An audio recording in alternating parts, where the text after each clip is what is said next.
let me use the word force, do not care, in essence, the respect of the rule of law or the respect of human rights when it comes to the persons who have been arrested. And yesterday I witnessed some of the police officers even being so brutal and using so much force on some of the peaceful protesters who are not using any form of violence towards them. I think, and I want to encourage us not to tire, not to keep quiet. I know they may try to gag some of us, they may try to gag some of our members, or use force to intimidate them to stop advocating for good governance and rule of law. But one thing we are strong at is picking up and pushing forward with this conversation and actively participating in all forms of demanding for accountability. So as we continue to have this citizen assembly, let us remember in the back of our minds that the main reason why we started this course is to change our country to become better. And we are not doing that just for ourselves. We are doing that even for our parents, for the older generation, and for even our children that are going to come after us. Because we all desire a better Kenya, and we're all looking forward to have a better place we call home. So with all those few remarks, I want to welcome you once again and have a beautiful, beautiful day as we converse and discuss issues affecting our country. God bless you, and God bless Kenya. Thank you. Thank you very much, Stephen Bogwa, LSK Council member, for sharing those remarks and reiterating why we're here today, which is really to talk about this escalation of violence in the wake of protests that are largely and really led peacefully. I have my panelists with me, and I could introduce them, but I think I'd like them to do that themselves. Some are familiar faces, and some are, emerging as the people who are going to usher us into a new era. So I'll start here, just very briefly, your name and what you do, to the end before we begin the conversation. Yes. Viva, comrades, viva. Viva. My name is Sefu Sani. I am an artivist. So I am a revolutionary artist and an activist. Great. Good morning. Morning. Aye. Comrades power. Comrades Ria. Yeah. Comrades Akchu. Comrades Ziggy Zaga. Awesome. My name is Casmo Makoure, and I went to the Technical University of Kenya. I studied finance. I'm 26 years old, and I'm a music performer, but the government has called me a treasonous criminal, and I'm currently on the streets demanding for better governance, accountability, and an end to corruption. Asanteni. Thank you. Okay, good morning, everyone. Good morning. My name is Elizabeth Wangui Wanjeri. I am an advocate. I am also the LSK Coast representative, and I practice in Mombasa. Good to be here with you all. Good morning, everyone. Good morning. My name is Irene Otto. I'm a council member, and I represent Nairobi, and I'm glad to be here. Right. Thank you. We're glad to have all of you. The council member just said something interesting. He urged us not to tire. And I think it's important because, and maybe I can get reflections from you, there's a sense that people get to a place where they say, how much more can we go? How much more can we sustain? Yet there is an importance in sustaining such a movement. So very quickly getting your reactions, because we are also going to talk about this escalation of police brutality. But starting with you, why can we not afford to tire? We cannot afford to tire because we have come out to fight for our rights. When the young people on 18th of June went to the streets of Nairobi, they were going out to not only fight about the finance bill, but there were deeper issues that were that were being addressed. Issues of socio-economic rights of the people. If we look at our Article 45 of the Constitution, socio-economic rights such as the right to health care, the right to good education, the right to a good livelihood, to be able to access education, employment, all these issues that are supposed to be addressed by our government, by our leaders, whom we are the people who we give mandate to these people. Mm-hmm. We exercise our rights as citizens, either directly or indirectly. So when the people took to the streets, they were exercising their rights directly, because the people whom they gave the mandate to do that indirectly have not done that. So we cannot afford to tire because we have not yet reached where we need to go. The Mau Mau fought for our country. They came out to fight against colonial injustices. And this is the reason why we were able to get our independence as Kenya. If the Mau Mau would have tired and said, oh no, it is too bad, we have so many people who have died, we have so many people who have been maimed, today we would not have the country of Kenya that we have. And so we have seen the Mau Mau in different places. We have seen Frelimo in Mozambique. We have seen the ANC in South Africa at that time, who came out to fight for their country. And we relieved ourselves from the shackles of colonialism.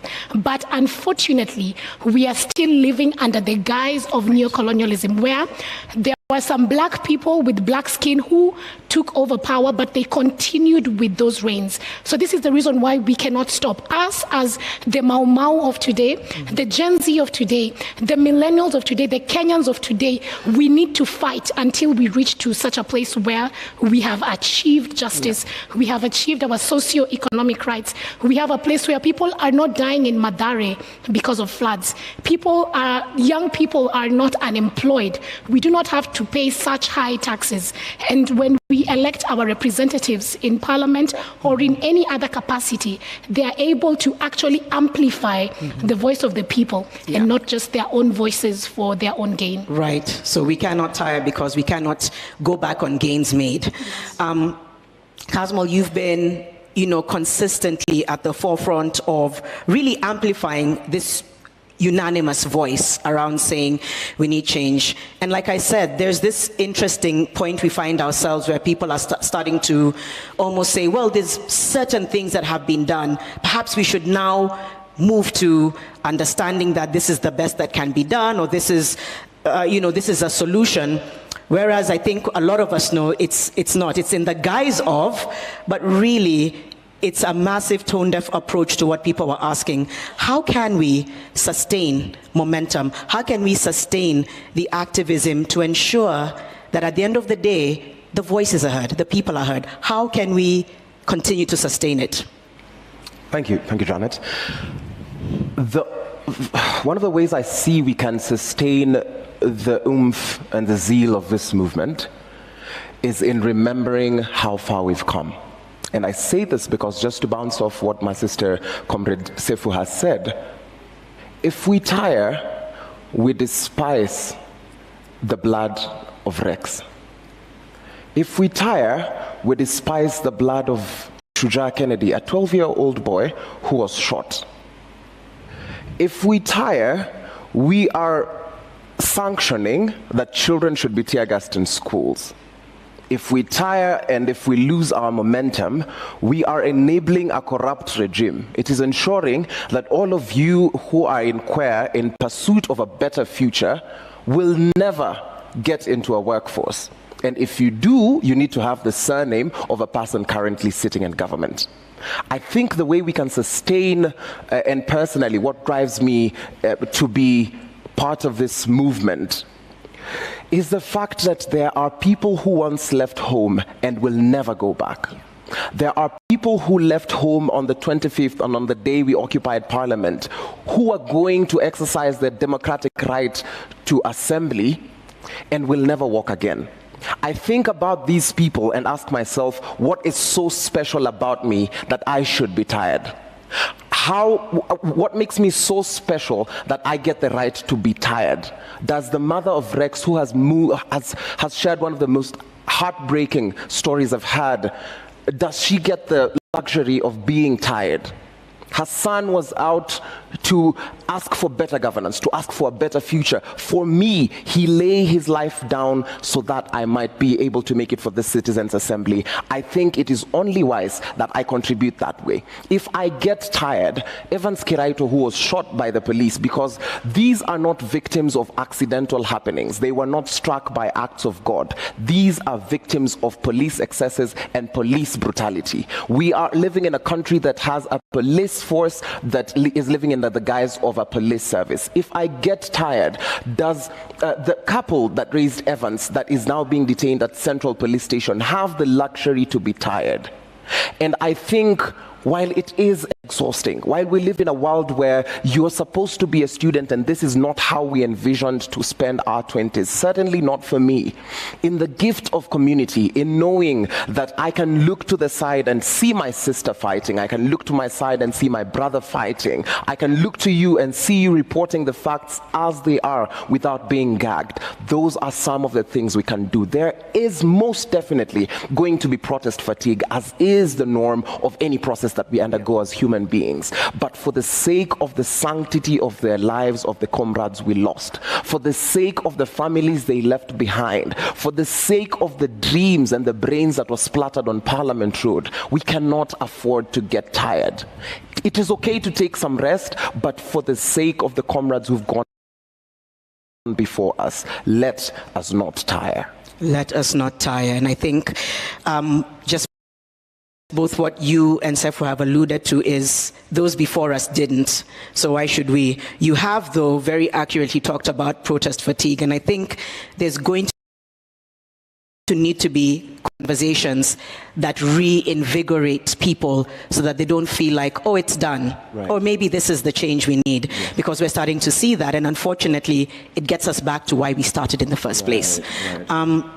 Elizabeth, again, from the perspective of legal, the escalation of brutality is something unlike many have seen before. Even just yesterday, you know, people peacefully mourning with the parents and relatives of those who died, and then on video, just like grabbed, arrested. Where does the law come in? And I know it's a complex question, and this is a complex matter. Sometimes it's not, but sometimes it is. But what rights are there to use that kind of excess force? And because people want to continue to agitate for change, what happens now? Because it's, in a sense, it's erasure, it's silencing. So from a legal perspective, what is this that we're seeing playing out?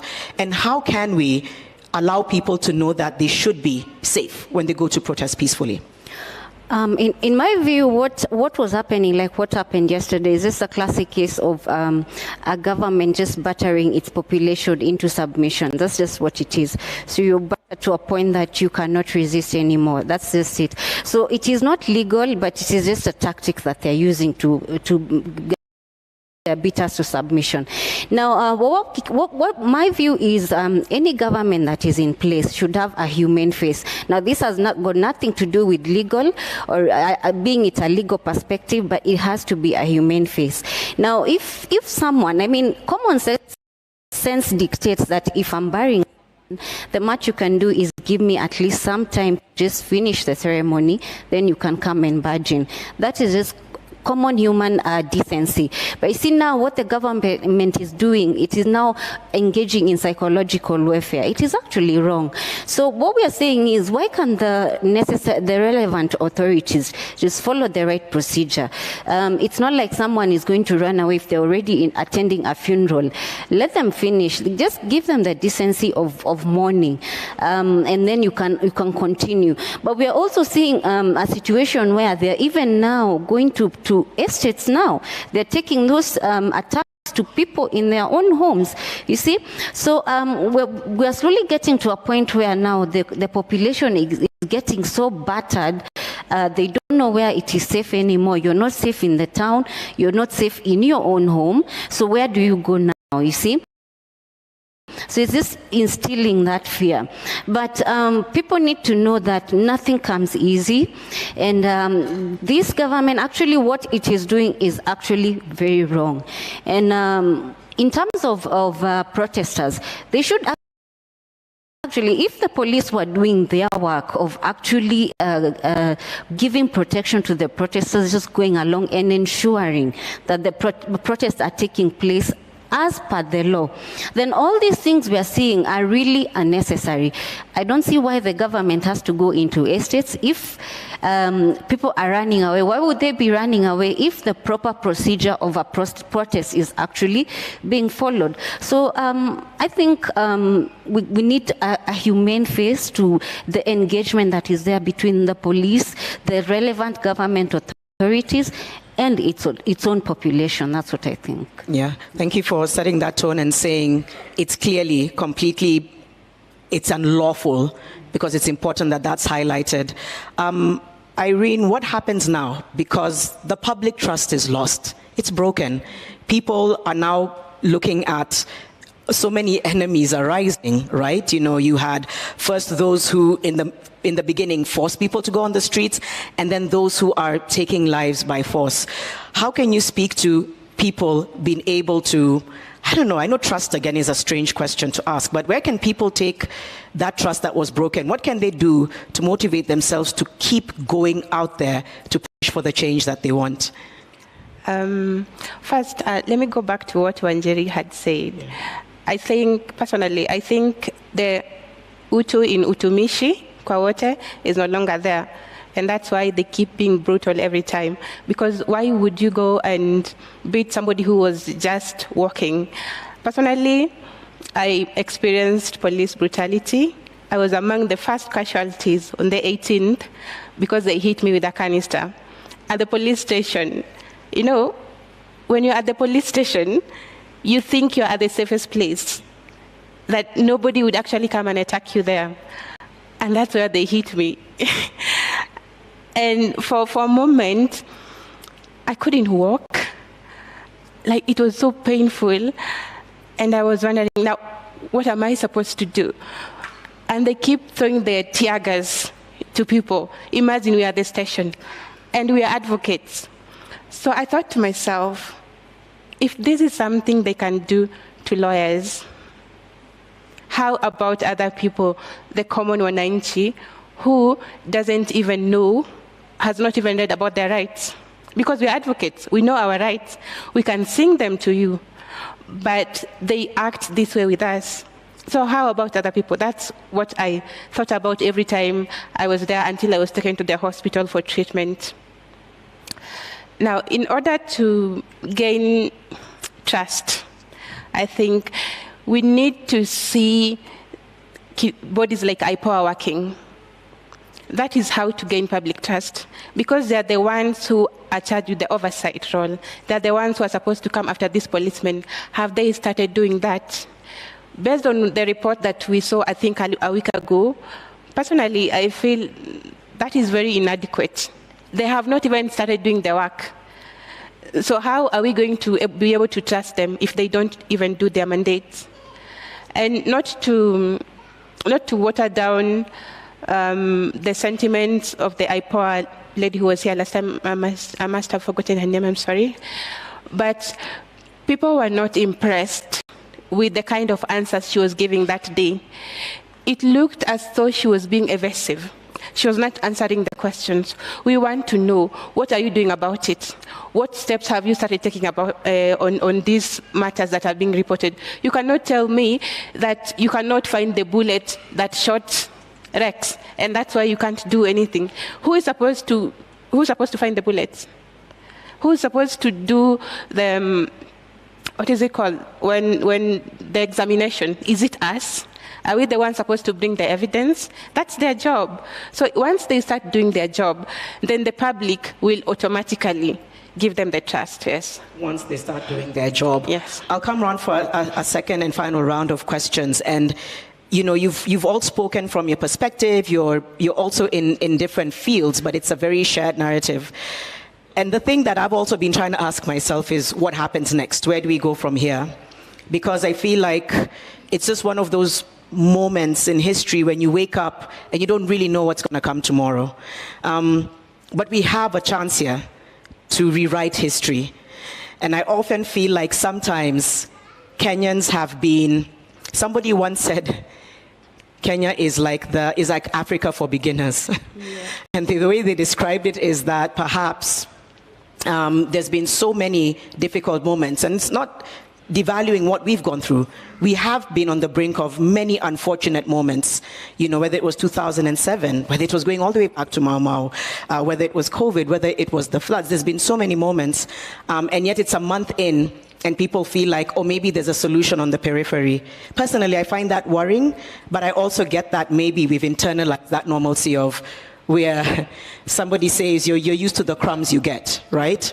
So we do need to continue the conversation, but how do we move this forward? You can answer from a personal perspective, from your space and your industry. How do you think we move forward today? Yesterday, there was really violent arrests. The intimidation, as Elizabeth has said, it's escalating in a really dangerous way. It's silencing, and there's a submission that's been enforced. So what happens next? I want to just give an analogy for those of us who went to school and preschool or lived in any of the neighborhoods. There are some people, whenever we are growing up, that are always bullies. So when you find the narrative of a bully, it is always someone who they will come and look down on you. Maybe they think that they are the prettiest group of people in school, or they're the richest people in school, or they're the brightest people in school. So they always come, and there's this child who is always being bullied.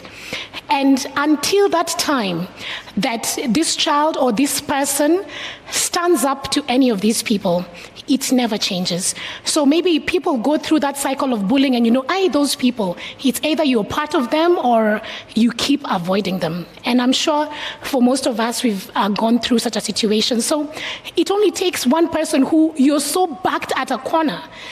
At some point when someone backs you at a corner, the only thing you can do is push out.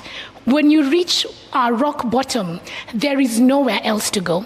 So you can go down and go down and go down, but the moment you reach rock bottom, Janet, there is nowhere else to go but up.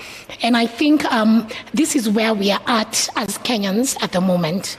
We are at a point where we are so pressed at a wall, so we are fighting back with all that we have. And the only thing we need to do is look at this monster that is harming us. We need to look at it and to address it and to confront it. This is the only way that we are going to win. So I don't think that people really are fatigued. It is just that people are being threatened. People are being someone is submitting you into silence. So, and we are being pushed to a wall, to such a place that now we are going to get to push back. When we look at the situation today and the conversations going on, even political conversations and around the scope, a lot of people are saying, okay, you know what, there's a lot of anarchy now, there's a lot of looting, there's a lot of, businesses that are losing their money. And I just want to say that money is not more important than lives. Money is not more important than justice. We can talk about peace, but we can have peace and hunger. They can coexist at the same time. We can have peace and have exploitation. They will coexist in the same space. We can have peace and we can have injustice. So having peace is not a prelude to having justice. What we are asking for is justice. What we are going out to get is justice. And in the words of one of our forefathers, known as Dedan Kimathi, he says, it is better to die on our feet than to live on our knees. So we cannot keep on living on our knees because we are scared. It is better to die on our feet, fighting and getting this justice that we want, than it is to live on our knees. And also I'll finish, before I finish, with Thomas Sankara, who says that any soldier who does not have an ideology is a potential criminal. So a soldier in this case does not just mean the military people or the police, people who are fighting for their rights and their justice. And all of us who are going out there are soldiers. So we need to have an ideology and see what is this that we really want to change. And really what we want, for example, it's not just Ruto to go. We want Ruto and Rutoism, whereby you're picking people because they're your friends, where we have people who are in cabinet and they are not really qualified, where we have the police using excessive force, which they should not be doing. So we want an overhaul of the system. And when we have this in our mind, then we should be able to get to where we're going. I want to finish with a song, because I said I was an artist, and this song speaks truth to power, and it goes out to all of us for us to be able to be to be enhanced, to have power to go out for. Can you save your song for? I would love, because I want to give you the moment to. So once we finish, before we allow you to leave, just so that we can kind of end with that. Is that okay? Right. Yeah, because I'm looking forward to that, and I think it's... Kasmul, she said something interesting. Sometimes you're back to a corner, and you have two options. You fall down or you push back. Where can people find the courage, the conviction to push back, yet they feel they're faced with anarchy, with death, with threats, with intimidation? How can we collectively push back, and what happens next? I'll start with a rather radical statement. There's this word that everybody is afraid of, the word anarchy. I don't know why you're playing safe around that word. Anarchy is a political ideology.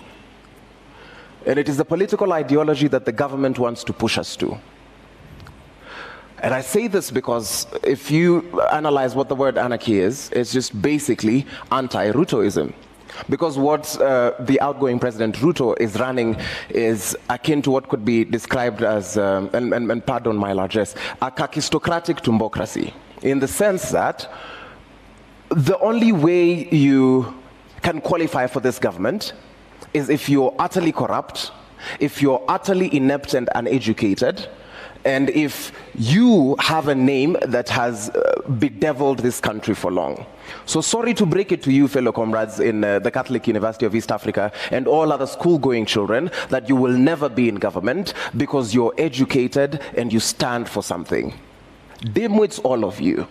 That is what we are fighting. I need us to be alive to this reality because that informs our now and that will inform our what next. I used to be shy of this question, but Kenya is akin to, I would liken our beloved country to a beautiful woman in a narcissistic and abusive relationship. And asking that woman what next is after she bears her heart out to you and you tell her, wa, sauta do. It is imperative, it is incumbent upon us to, one, figure out how do we take our friend from this situation, because otherwise we run the risk of victim blaming. And a lot of the times the people who are asked what next are the victims. It has never been to the powerful people because they know exactly what is now, and they know that up to 100 generations they will be sorted off the blood of your backs. And they use your blood to sign political deals. That's all that's needed.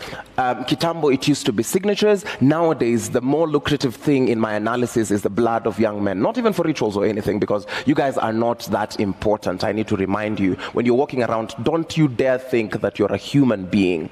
You're nothing in this country as a young person. We despise you and we hate you. And that is why when there are police excesses and we go on the streets, we are told, tone down. Between you and a headless chicken, I see no difference. This is how we push back. It is in the remembrance of the cruelty that this regime has meted upon us. When you remember that corruption is akin to genocide, when someone steals money that was meant for vaccines, when someone steals money that's meant for higher education, when someone steals money that's meant for food, it should anger you because there are millions who will never get to see the light of day. We push back because of the resolve we have while saying Daima Sisi wa Kenya. We will push back because what next looks like this. We will deal circumfoniously with this government. We will root it out. We will ensure that all these corrupt officials face the law. We will ensure that rogue policemen, and it has gotten to a point where we have to be very radical in our communication, in the sense that abnormal behavior during abnormal times is normal behavior. The state is trying to push young men and women to violence because they cannot reason. That is why the only way the state can deal with you is if they criminalize you, because they know they can manipulate criminal law. We push back by remembering the comrades that we have lost. We will push back because we are Kenyans, and as my sister and comrade Mercy Tarus would say, Kenya ni home. Thank you for that. Powerful statements there. I know we're really short of time and there's still a song to be sung before we go, but I mean, such amazing sentiments from you both. Maybe as you wind up, Elizabeth, and I'll probably come to you as well, Irene, there is this sense of we need that conviction and resolve.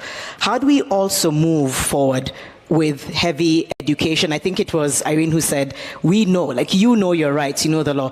So how do we then now move forward by emphasizing a lot on people being equipped with the knowledge on their rights? Because that's always been taken advantage of. That is the one thing that has been a constant. We can start with you. How do we move forward in terms of the civic education, in terms of education on policies, to allow us to use that to exercise our democratic rights? Very briefly. Yeah, I'll be brief. Yeah. In fact, when you asked what next, I was going to say it's just not as simple as saying it is step 1, 2. Now, I'll give a simple analogy. When you give birth to a baby, do you sit there and say, what next? No, this is a process. Now, you start a process of nurturing the life. And nurturing life has a process. You start when the baby can do nothing. They talk, they walk, they go to school, and finally, they're independent. Now, here we have already birthed a revolution. Now, first and foremost, what people need to ask themselves, I don't think people are tired as such. It is just that the tactics that are being used to infiltrate the movement is what is making people lose interest in it. But I think they're very much into it. But number one is we need to constantly remind ourselves, why did it begin in the first place? Now, when you tell yourselves that, and then you come to answer your question, have you achieved what got you there in the first place? If the answer is no, then definitely you have to continue. And my view is, we are fighting for the soul of this country. We are fighting for our future, and we cannot afford to relent. They want us to relent so that they can continue with these shenanigans they're up to. So we need to remind ourselves, number one, why did we begin? And then number two, we need to do civic education. Now, I'll give you an example. You can see these border people who are being, okay, not all of them. There are people who are infiltrating as borders, other goons. We need to do a massive civic awareness among the population. Show them this is the problem. If you did not stick to these handouts you're being given, this is the better part that you can get when systems are working. Let us fight. I've always said, let us fight for systems that are working for each and everyone. Let the leaders put in place systems that are working, and everyone will be okay. It's not an issue that we all want to be crazily rich, but if you can meet your needs and you can live a decent life, most people will be comfortable with that. So we need to remind ourselves two elements. We need to remind ourselves why we began, and number two, we need massive civic education for the population. Thank you. Very important. Finally, Irene. Further to what my sister Anjali has said, I believe that as LSK, we have been doing this and we continue doing it, creating awareness, educating the masses. We have legal aid clinics. We always host them at different court stations, and we are always urging people to come. And you can ask as many questions as you want. And because of the of the times that we are in, such avenues go ahead to help people understand how our country runs, what their rights are, what their duties are as citizens, and what they should expect from the government. I actually believe that we are not against taxes. Our problem is how are our taxes being used? That's the biggest problem, because why are you taxing people yet they don't see any benefits? We don't have roads, we don't have hospitals, we don't have proper working schools. Even higher education has become a problem. After Form 4, what's next? Are they going to, like they were saying, they give people boda. I'm not looking down on boda riders, but all of us cannot be boda riders. Right. You see, so we need to have systems that work, and we need to have the NGOs and the civil society organizations partner up and hold this. We used to hold the legal awareness clinics. We used to go to the people. Even if you go to a market, you find so many people to educate, so many people to tell about their rights, and people are always willing. But even when they are not, sometimes you go somewhere and they want something, wanakuuliza, umetuletea maziwa, umetuletea mkate. I say sometimes we don't have bread, but we have knowledge, and I urge people to actually show up for these things. Thank you. Thank you for that emphasis on educating and enhancing the knowledge. Before we allow our song. Quick announcement, and this is for those in the room, those who are watching. If you or your loved one has gone missing, been arrested, tortured, detained, injured, or died since the beginning of the protest on the 18th of June 2024, please feel free to record your complaint at room L4. So I believe that's now on site. Room L4, there's going to be a service there that will allow you to lodge your complaint, talk about who is missing or injured, and be able to be led to the right services that can hopefully get you the justice that you deserve. And I think a lot of those platforms exist as well around these platforms. So continue to look out for a lot of these organizations and platforms that are allowing you to lodge complaints, talk about those who are injured, also psychosocial support for a lot of people. Make sure you look out for that information. And so before we head over to the space in just a few moments, a huge thank you to all of you. I think a round of applause, as I know we're going to be led out with song. Thank you for the emphasis on resolve. Thank you for the emphasis on civic education. And thank you for the emphasis on knowing that it starts with us, and that we can move that change. And so, please, over to you.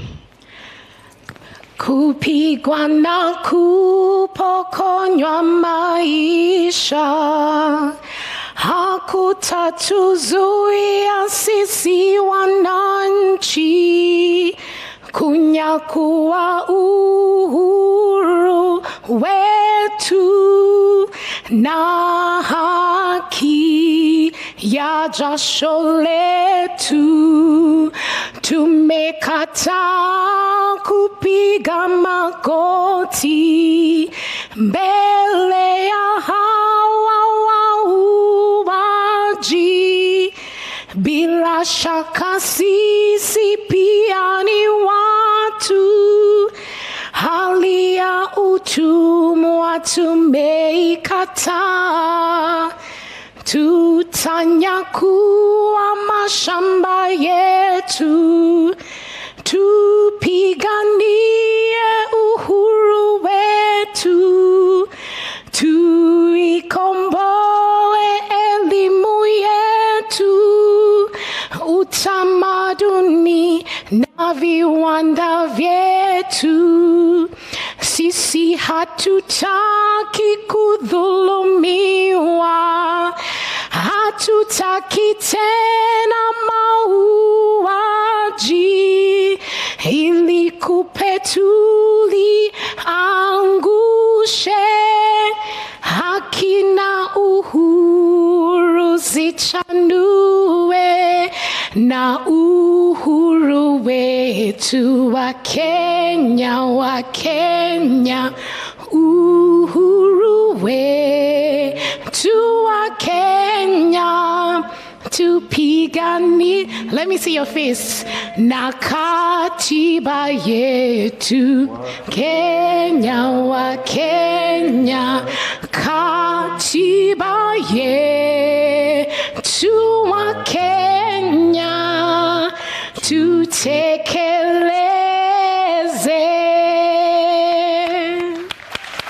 Asante sana. Asante sana. We cross over now to the X space.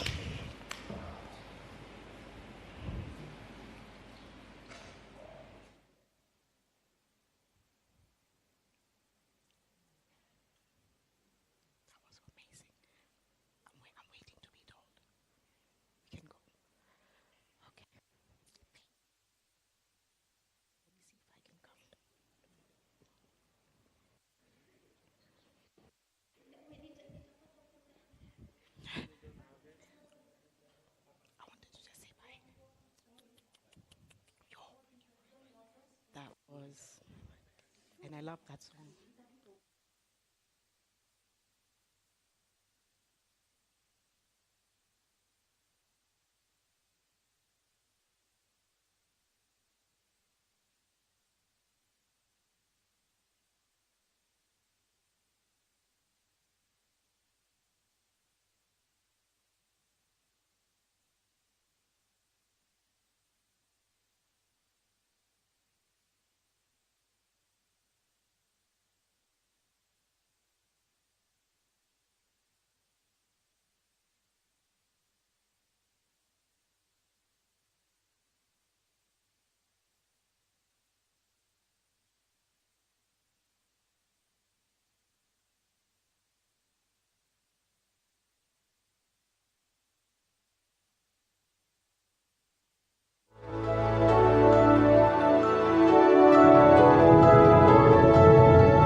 chuki na ukabila hatutaki hata kamwe.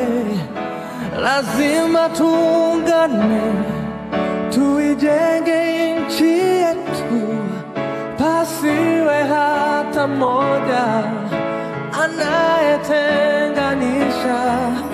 Naishi na tumaini, najitolea daima Kenya.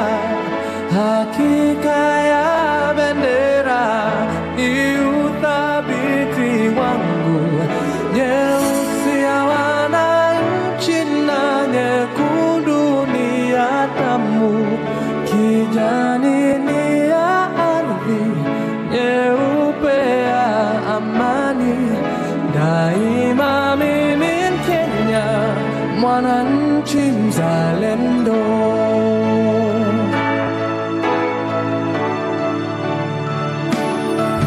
Kwa uchungu na mateso, kwa vilio na huzuni, tulinyakuliwa uhuru na mashujaa wa zamani. Hawakushtushwa na risasi au kufungwa gerezani, nia yao ukombozi, kuvunja pingu za ukoloni. Naishi na tumaini, najitolea daima Kenya. Hakika ya bendera ni uthabiti wangu, nyeusi ya wananchi na nyekundu ni ya damu, kijani ni ya ardhi, nyeupe ya amani. Daima mimi Mkenya, mwananchi mzalendo.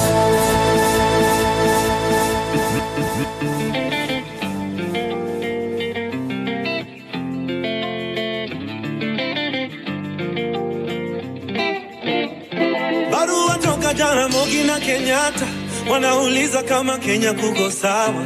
Nikawajibu Kenya tuko na disaster, watoto wetu wanazidi kuzikana.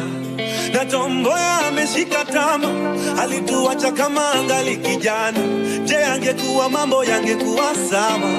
Ndivyo walivyopanga Maulana. Deni mulizoacha bado tunalipa, na tumekopa zingine China. Tukajenga reli pia barabara, zilizobaki watu wakasanya. So tujiangalie, tuko pabaya leo kuliko jana. Sikio la kufa halisikii dawa, tuko kwa Twitter tunajibizana. Tujiangalie, tuko pabaya leo kuliko jana. Tusipoziba ufa tutajenga kuta, tusake zetu tungali vijana. Waumini kwa matrina, pasi kwa bima, kushoto fungu la 10 sadaka kulia. Ndio maana mbele ya kanisa mheshimiwa anakula sakramenti kabla ya raia. Siku za mwisho zimeshawadia, na revelation inatuambia hii generation inachoma picha, ni generation yetu. So tujiangalie, tuko pabaya leo kuliko jana. Sikio la kufa halisikii dawa, tuko kwa Twitter tunajibizana. Tujiangalie, tuko pabaya leo kuliko jana. Sipoziba ufa tutajenga kuta, tusake zetu tungali vijana.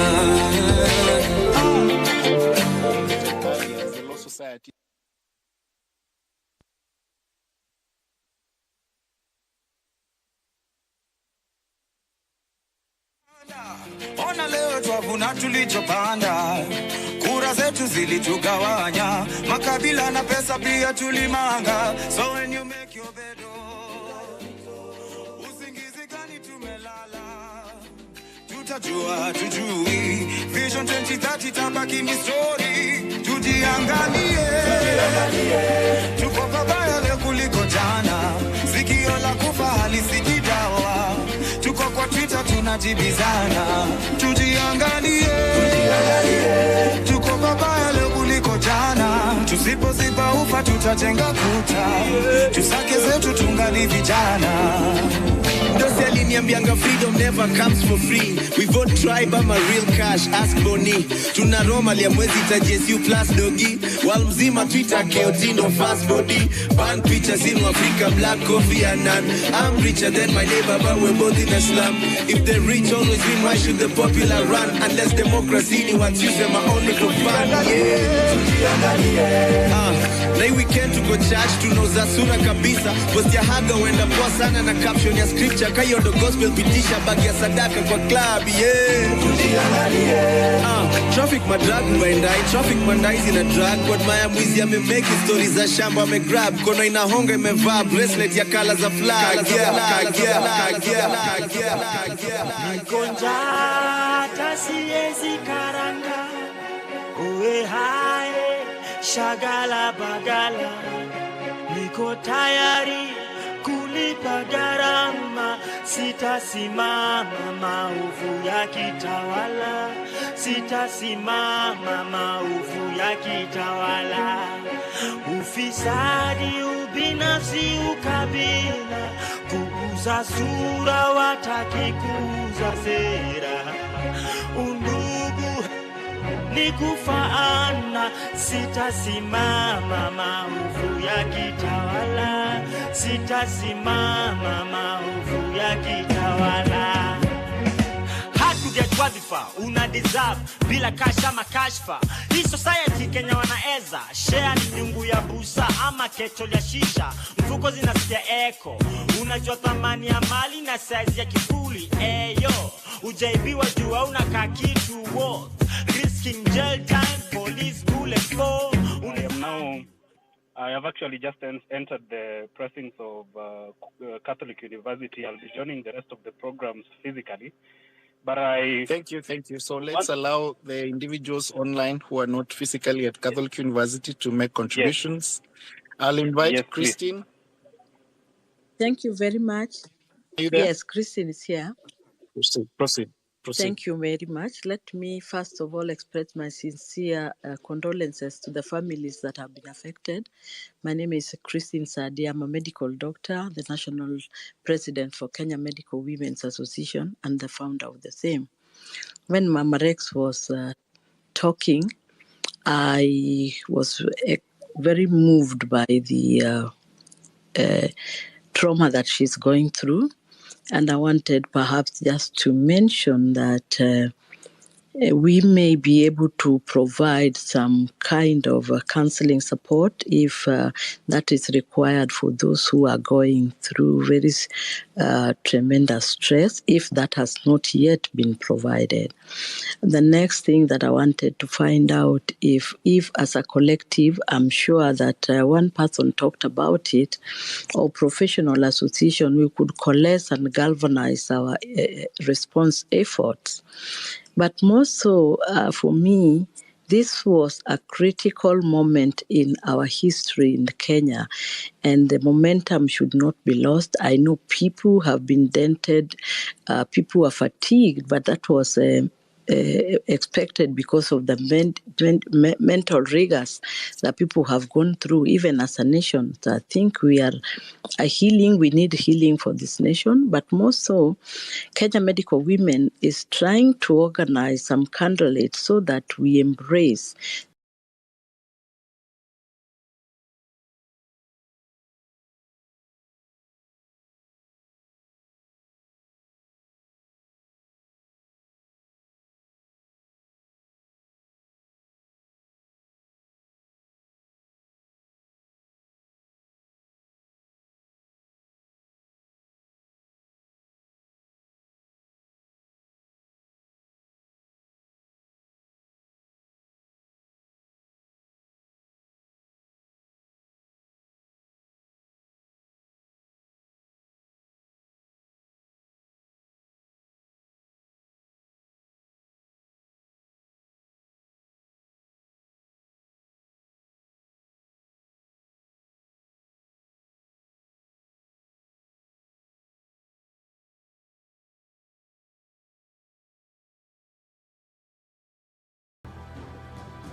First Post reports from the world's second largest continent. Hello, I'm Alison Lagrange. A very warm welcome from Durban, South Africa. We get you the news and the newsmakers from Africa. From elections to climate change to innovations and opportunities. As the world's attention shifts, we report from Africa, the heart of the global south. Join me every weekday live on First Post.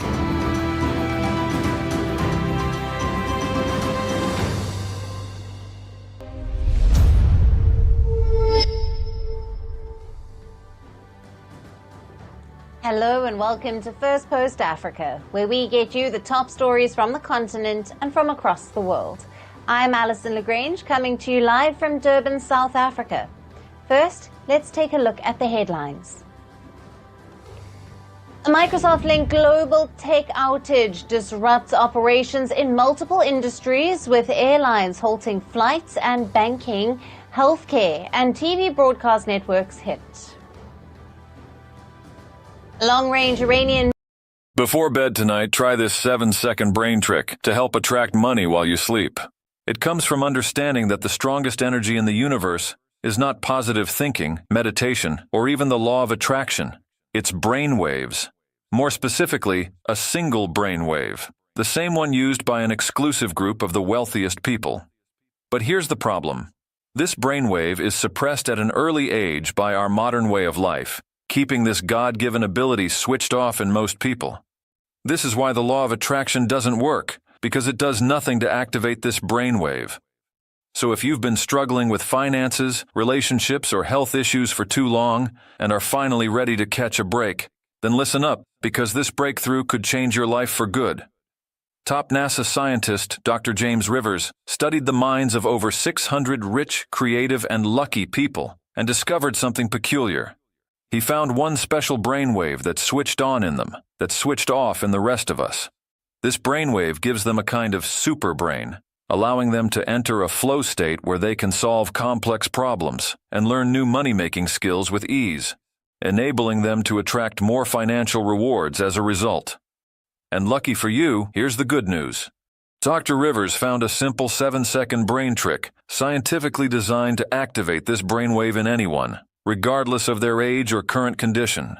And I've got the exact video that shows you everything you need to know to try it for yourself tonight. Just tap the Watch Now button below and see Dr. Rivers' free explainer video right now. Remember, this brain trick has nothing to do with meditation, visualization, or expensive devices, as this is something you can easily do from home. And if thousands of people just like you have already used it to transform their lives, then it could also work for you too. Just imagine, lucky things and synchronicities start happening to you. Great ideas just flow as new opportunities come your way. And best of all, you finally start attracting financial success instead of forever chasing it. I must warn you though, this window of opportunity won't stay open forever. So tap the blue button below and watch this eye-opening video now, before it's too late.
Iranian-made drone hits the center of Tel Aviv in an attack claimed by the Houthis.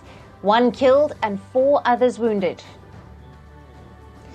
Reports say Joe Biden is open to hearing arguments that he should step aside as the Democratic presidential candidate in the 2024 race as heavyweights Obama and Nancy Pelosi intervene.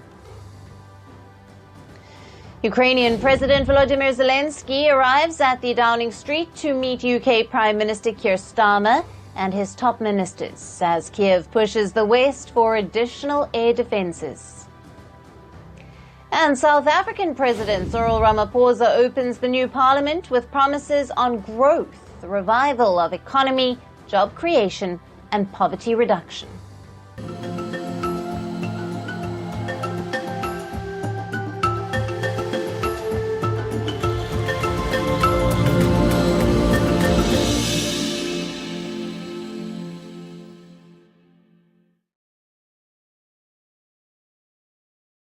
Hello and welcome. Our top focus remains on Kenya. While anti-government protesters are standing up against the authorities, they have now received a crucial court backing. A Kenyan court has suspended a police ban on protests in Nairobi and surrounding areas. The Nairobi High Court issued a conservatory order against the ban, pending a final ruling on the case. The court said it will hold another hearing on the 29th of July. The ban was put in place by the Kenyan police on Wednesday, citing that the protests had been infiltrated by criminals. The police said that no protests will be allowed in Nairobi Business District and surroundings to ensure public safety. The area has been the epicenter of the anti-government demonstrations that began last month. The youth-led protests started as rallies against the now scrapped proposed tax hikes, but they have now snowballed into a mass campaign against President William Ruto and his administration. The protests took a chaotic and deadly turn, particularly on the 25th of June, when protesters stormed Parliament and police fired live bullets at demonstrators. As per the rights groups, a total of 50 people have been killed and 413 injured since the demonstrations began. While the Kenyan police have been accused of rights abuses and using excessive force against the protesters. The government has tried to quell the anger by listening to some of the protesters' demands. Not just scrapping the tax hikes, but President Ruto has fired the entire cabinet. He has also planned Ruto's multi-sectoral talks for this week to address the protesters' grievances. But protesters have rejected participation, while they have continued their calls to gather in the streets. On Thursday, some of them called for people to gather with their camping gear to occupy a park adjacent to the Nairobi city centre. Protesters say that they want Ruto to resign and are calling for reforms to clean up corruption and address poor governance. So while the authorities are attempting to stop the protests, courts have allowed people to demonstrate, and the public anger does not seem to die down. It is still to be seen how long it will take for the chaos to retreat from Kenyan streets. Now, for more on this, we are being joined by Macharia Munene, a political analyst. He is also a professor of history and international relations at the United States International University, Africa. He joins us live from Nairobi. Thank you for being with us, Professor. Thank you very much. Glad to be here. Now, the court has overturned the order by Ruto, the High Court, stating that citizens have a right to demonstrate peacefully, leading to the suspension of the ban. What are your thoughts on this? Well, the courts have done the right thing. It was expected that they will do that.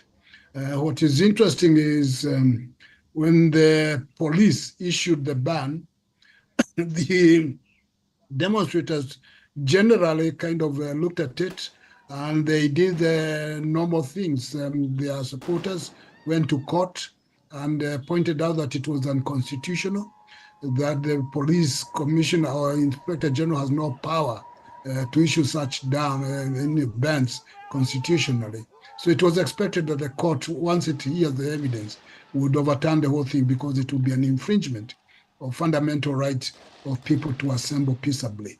And although the attempted explanations were sounding interesting, they were not convincing enough to permit infringement on fundamental rights. So the courts did what was expected. Absolutely. And yeah. And the police put this ban in place, saying that it was to ensure public safety. Did they have to go as far as putting a ban on demonstrations? What are your thoughts? Well, I think the police were looking, not just the police, but the entire government system is looking for a way of diffusing the whole thing. And different tactics being applied. All right, okay, all right, okay. Baby monster. I got no worries on my mind. 난 멈추지 않아, so you can say goodbye.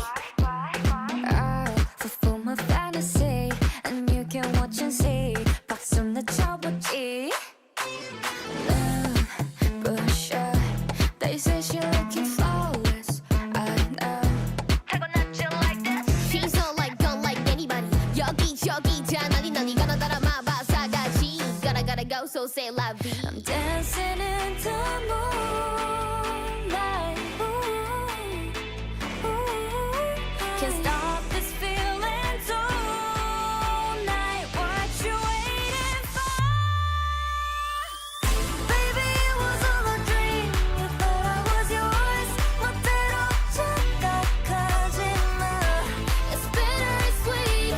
저 하늘 높이 I'm spreading my wings like I'm a leaf. Like I'm a leaf forever.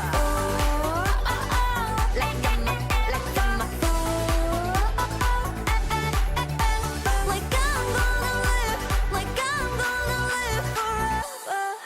okay, you know what it is. I'm the nice. 먹고 같은 너와 내 type. Pull up on me, pay the price. Put a million on rock my type. Never seen it in your life. 예뻐 그러니까 바빠 아니 나빠 온 세상을 in the back girl. B-A-B-Y-M-O-N. Get money. 바래 발끝까지 rhythm touch 기분 짜릿짜릿 everybody get down. Rough up in it with the motor running. I'ma give you something better. Put the money in the bag. I'm dancing in the moonlight.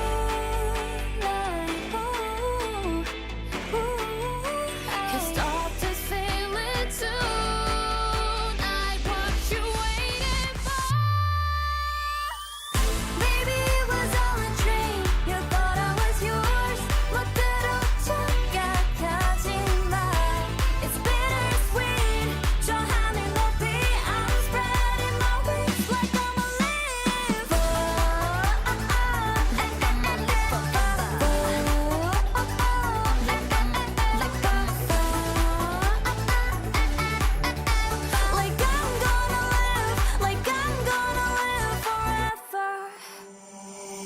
I can see the bright horizon. 세상이란 벽을 넘어서 No, nothing can stop me now.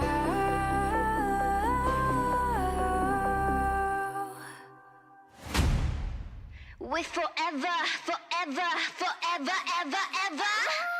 Baby, it was all a dream. You thought I was yours. 멋대로 착각하지 마. It's bittersweet. 저 하늘 높이 I'm spreading my wings like I'm a leaf. Forever, ever, ever. Forever, forever, ever, ever.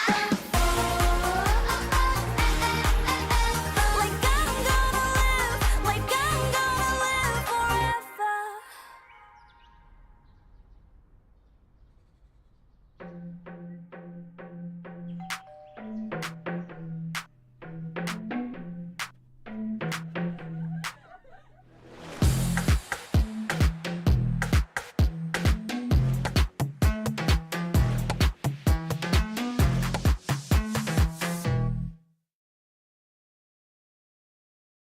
And this was one of them, to say, you started where you've been infiltrated by goons, which is true.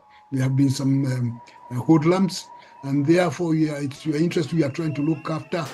It was a way of government trying to diffuse the whole thing in the hope that if people are told not to demonstrate, then it will peter out.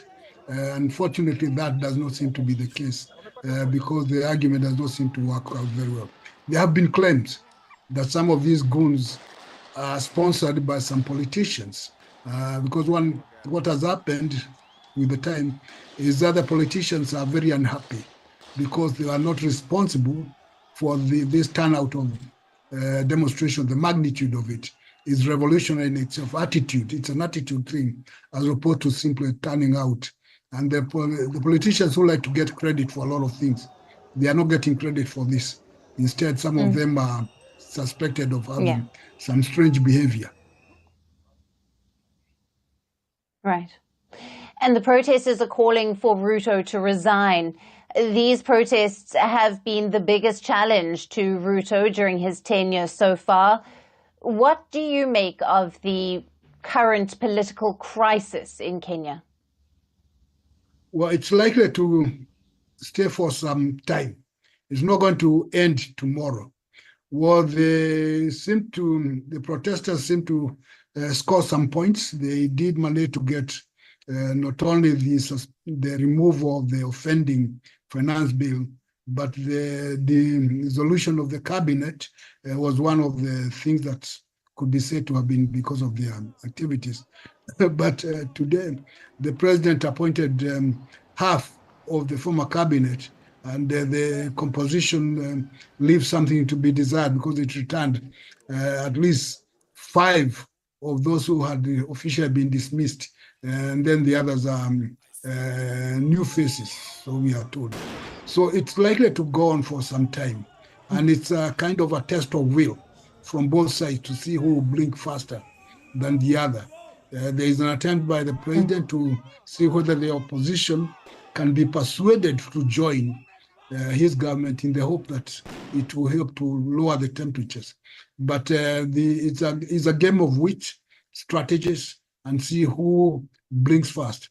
But yes, there is increasing demand that not only the president, but also the entire parliament should be dissolved so that the country can start afresh. But that will require a lot of strategies and logistical analysis. But there is that desire by the youth, because they are the ones driving this thing, not the politicians. And Ngozi yako ina glow. Nilijipaka mafuta leo asubuhi nikikam, lakini skin yangu ishaparara and it looks so dull. Sis, see, it's the new Nice and Lovely Lemon Extract Body Lotion. Hiyo ndo secret yangu to a moisturized and bright skin. Usimix. New Nice and Lovely Lemon Lotion, enriched with vitamin C and sunflower seed oil for 48-hour nourishing glow and brighter skin. Try Nice and Lovely Lemon Lotion today. A pedal brings action. It can give new energy, and a pedal can trigger an effortless clean. Each time you press, the Vileda Turbo Smart spins and rings. With every step, your mop gets drier for a great clean. Turbo Smart Spin Mop. Vileda. It feels great to feel at home. And they seem to be well equipped in terms of the mind. It's a revolution of attitude rather than material revolution. And that one is very difficult to deal with when the revolution is of the mind. And so the government has a problem dealing with this new phenomenon. Absolutely. Professor. Yeah. Professor, thank you for being with us on First Post Africa and sharing your valued insights on the situation in Kenya. Thank you very much.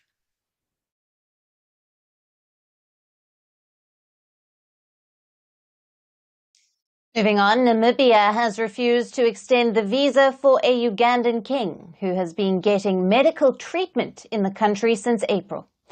We're talking about King Mutebi II of the Buganda Kingdom, which is the largest traditional kingdom in East Africa and consists of Uganda's central region, including the capital, Kampala. Now he has been receiving treatment in Namibia for an undisclosed condition. But Namibia says it cannot allow the Ugandan king to extend his stay. Its authorities have reportedly been miffed over protests by Ugandan activists at several Namibian diplomatic missions. Namibia says its diplomatic officials were being harassed regarding the king's stay. But why were the Ugandan activists protesting against Namibia, a country that was offering medical treatment to one of its most influential people? It's because they feared their king had been kidnapped. In May, there were protests at the Namibian High Commission in the UK. Ugandan protesters have been demanding transparency over the king's extended stay. They want details of the king's whereabouts to be made public. The Namibian government then reached out to the Ugandan kingdom. Authorities just 2 weeks ago, Uganda had traditional chiefs travel to Namibia to check on the king. But this sparked diplomatic concerns between Uganda and Namibia. Why? Because the visit by Buganda traditional chiefs was kept a secret. Neither the kingdom nor the Ugandan government were informed. It drew rebuke from Uganda's president, Yoweri Museveni. He said the series of events were an embarrassment for the entire country. Now, fears over the Uganda king's kidnapping surfaced despite his address in a pre-recorded video, where he spoke of his improving health and assured people that he would soon return.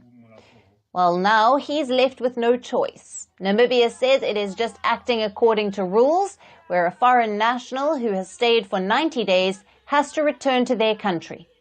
Namibia also said it is not interested in this kind of bad publicity. Namibia's foreign minister said since the Ugandan king came to the country, there has been an influx of people from Uganda. So Namibia has now asked Uganda to respect its position, and Kampala has no option but to agree.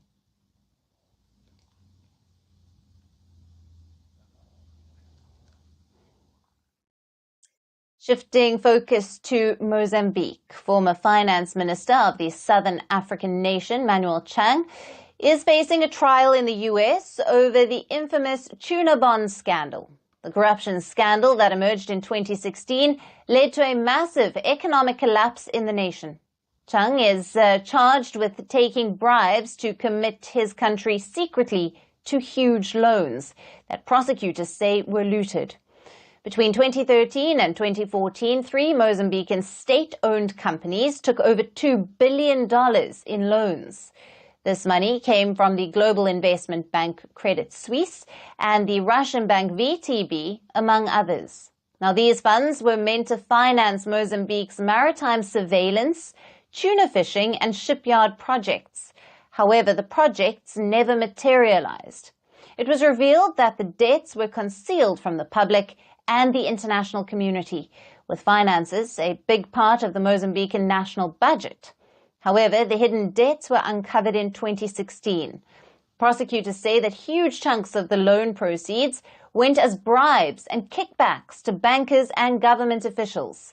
It is believed that around $7 million went to Chang himself, who has been accused of signing off the funds during his term and not disclosing them. Now, the US has indicted him for being implicit in the looting of funds that was donated by the US investors. However, Chang denies any wrongdoing.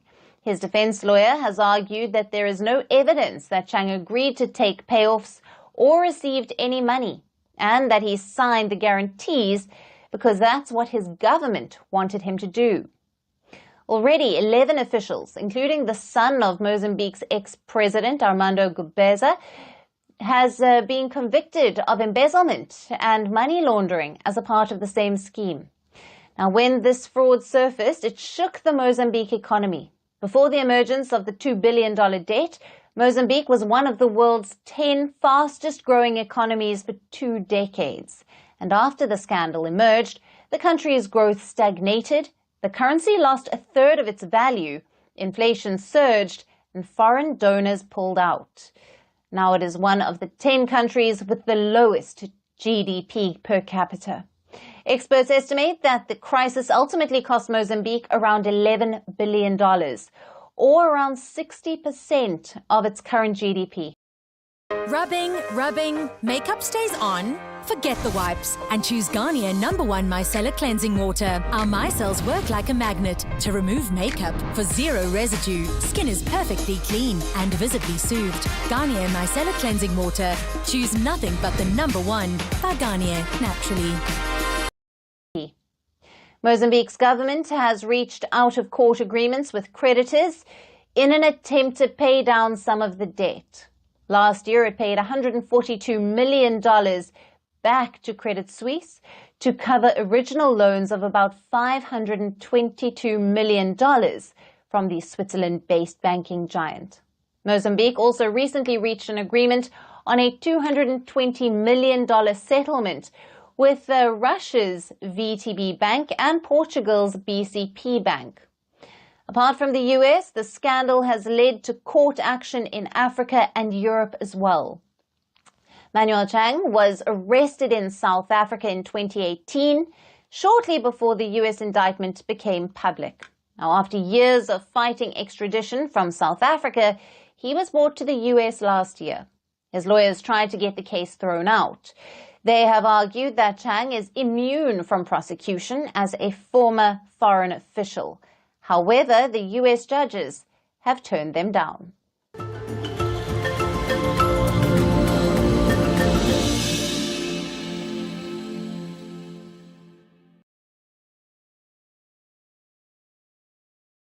And finally, to our special segment, Resurgent Africa. Amid the coups and the crises, there are many positive stories from Africa that often get overlooked, but not on this show.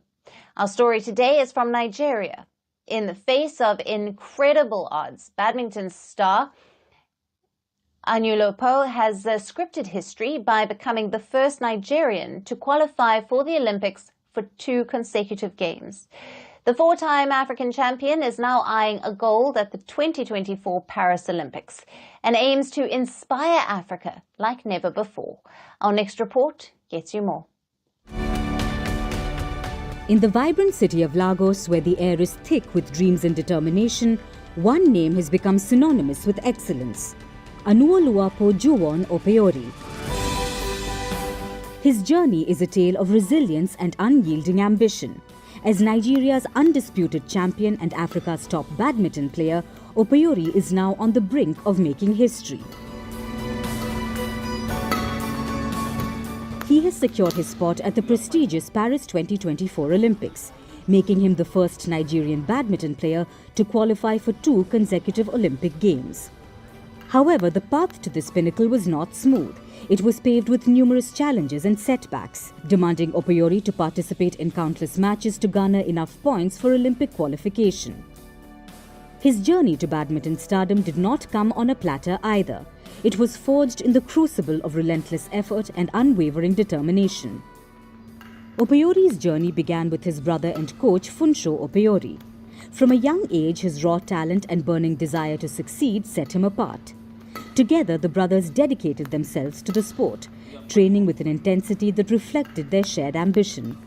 Opeori's aggressive style and powerful smashes soon began to dominate the African badminton scene, earning him recognition and respect. Despite his expanding trophy cabinet, Opeori remains grounded, driven by a deeper purpose. His story is a vivid illustration that success is attainable regardless of one's background or origin. With the Paris Olympics on the horizon, Opeori has intensified his training regime. He blends local practices of running and strength training with advanced techniques learned abroad. The Badminton Federation of Nigeria is committed to provide him with the necessary support and resources.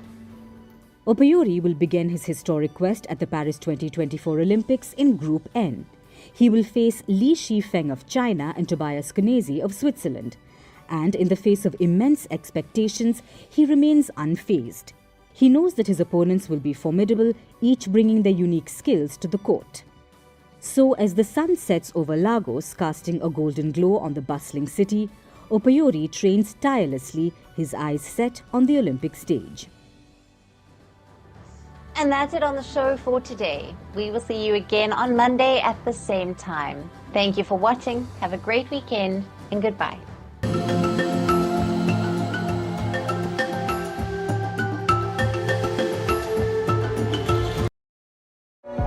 Nimejaribu mafuta na sabuni nyingi, hazikusaidia kurelieve eczema, dryness, or my baby's sensitive skin.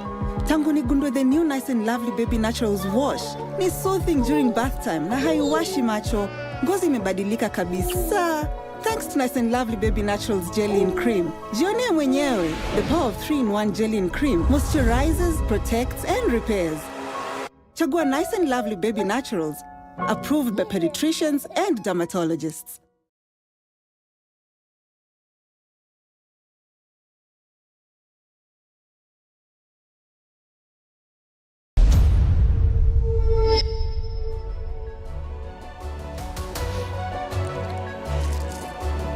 Hello, Namaskar. This is First Post and you're watching Vantage with me, Palki Sharma.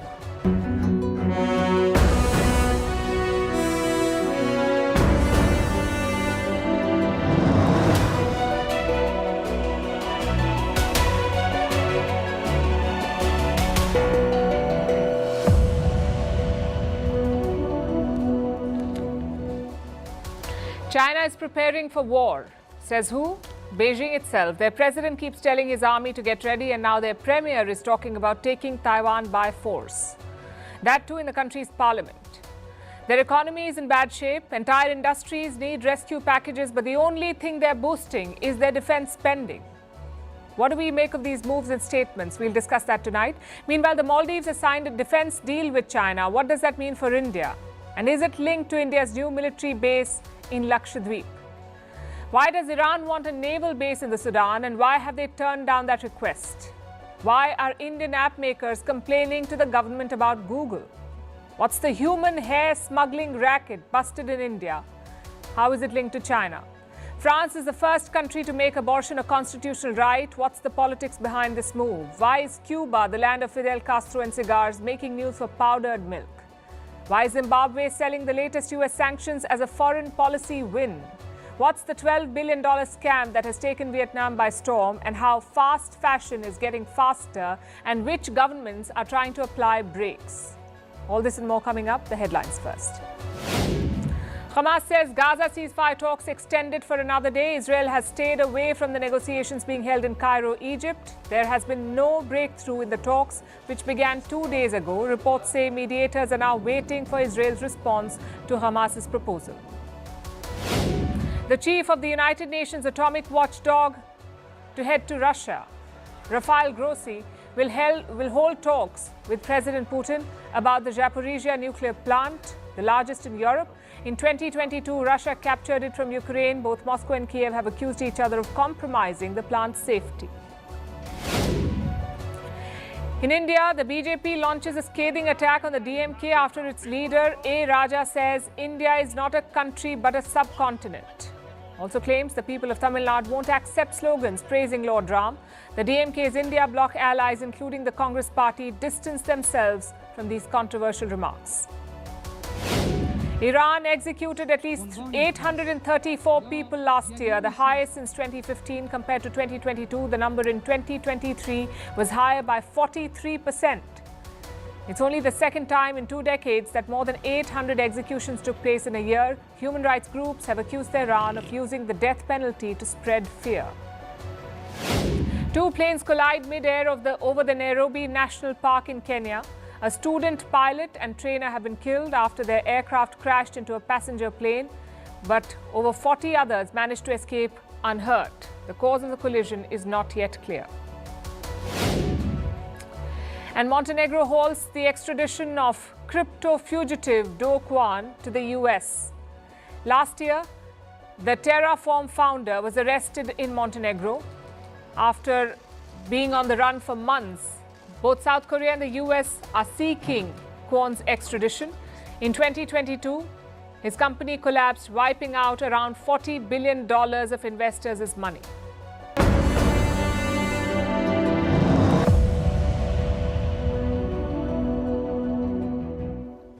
Is China preparing for war? Will it invade Taiwan and take over the island by force? We've asked this question many times on the show, but today Beijing has given its clearest signal. It is spoiling for a fight. Today, China declared that it wants reunification with Taiwan, and it wants to, quote unquote, be firm in doing so. Now, this is a major shift because in the past, China has phrased this differently. It used to say it wants a peaceful reunification with Taiwan. The word peaceful has now been replaced with firm by this man, Li Qiang. He's China's premier. Less than a year into office, he delivered an address to China's rubber stamp parliament today, presented his annual report and peppered it with some tough talk on Taiwan. Listen to this.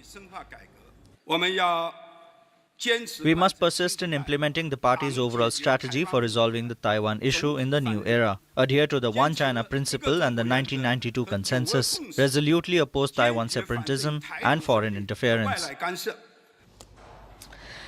This is not just a hollow threat. It comes with a bigger military budget. This year, Beijing will boost its defense spending. By how much? A little over 7%. So what is the budget for 2024? $231 billion. The budget for the PLA, the People's Liberation Army, this year, $231 billion. It is the biggest increase in 5 years. And these are the numbers which China chooses to reveal. Ask any expert and they'll tell you that the actual figure is higher. China often ends up overspending on its military. There are parts of the military budget which are kept secret, like the spending on research and development. They do not declare it to the world. Last week, the US flagged concerns. It's been worried about China's growing military capabilities. America believes the threat from China is growing. It is entering new battlegrounds, including space. Japan, too, is concerned. China continues to increase its defense spending at a high level and is rapidly expanding its military capabilities across a wide range of areas without sufficient transparency. So the PLA gets more money this year. More money means more weapons, more gear. A bigger PLA also means more expansionism. And that's the goal of Xi Jinping. He keeps asking his troops to prepare for war, and now he wants to arm them for that war. Taipei is watching this with concern and stepping up its defenses. Today, their defense minister spoke about this. He said Taiwan would have more missile drills this year. And they're not the only ones bracing for Chinese misadventures. The Philippines, too, is on guard and at the receiving end of China's bullying. There was another incident today. Chinese and Philippine coast guards clashed. Chinese ships engaged in dangerous maneuvers. They bumped into ships from Manila. There were 2 collisions in all. Both sides deployed water cannons. There were injuries on the Philippine side. So China seems to be intent on keeping its many territorial disputes alive. Which brings us back to the Premier's speech. It's an annual event. Usually the world tunes into it for insights into the Chinese economy and their plans for the years ahead. And this time, the economy is a sore point for them. Here's what Li said about it. The main expected development goals for this year are a GDP growth of around 5%. Maybelline, New York. Welcome to Sky High Air. Ready for takeoff. Now boarding, limitless length and volume. Destination, longer looking lashes. And fly sky high in 3 new shades. Maybelline, New York.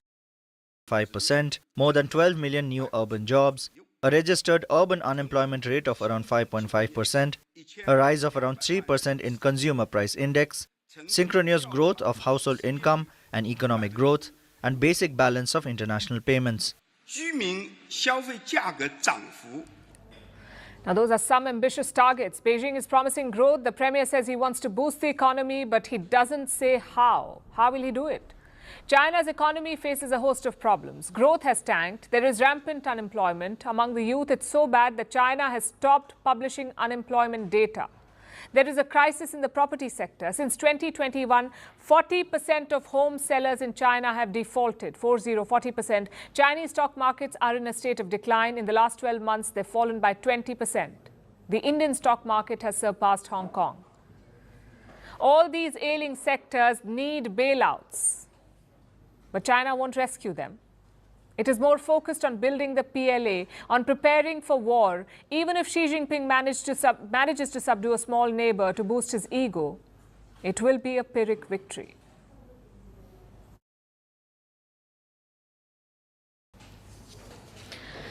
It's not all coercion, though. Some countries are willfully falling into China's trap, like the Maldives. Yesterday, we told you about President Mohammad Muizzu's choice. Does he repair ties with India or does he ally with China? Well, we spoke too soon. because Muizhu has made his choice. He has signed a defense agreement with China. A defense deal with China. What does it say? In typical Chinese style, it's all secret. We know just two things about this deal. One, it allows China to provide military assistance to the Maldives, and two, it's free of cost. Now, assistance is a broad term. Does it mean giving weapons or military aid? Does it mean sending surveillance technology? Does it mean deploying Chinese officials, or does it mean all of the above? Unless you specify, people will assume the worst. But then again, maybe that's Muizhu's plan. Look at the chronology of events. First, he asked Indian sailors to leave the Maldives. Then he hosted a Chinese spy vessel. Then he sent civilians to replace, India sent civilians to replace its soldiers. And now, a defense deal with China. So the message is quite clear. Muizhu sees his future in the Chinese camp. He wants to keep pulling away from India. And his latest statement confirms that. Listen to this.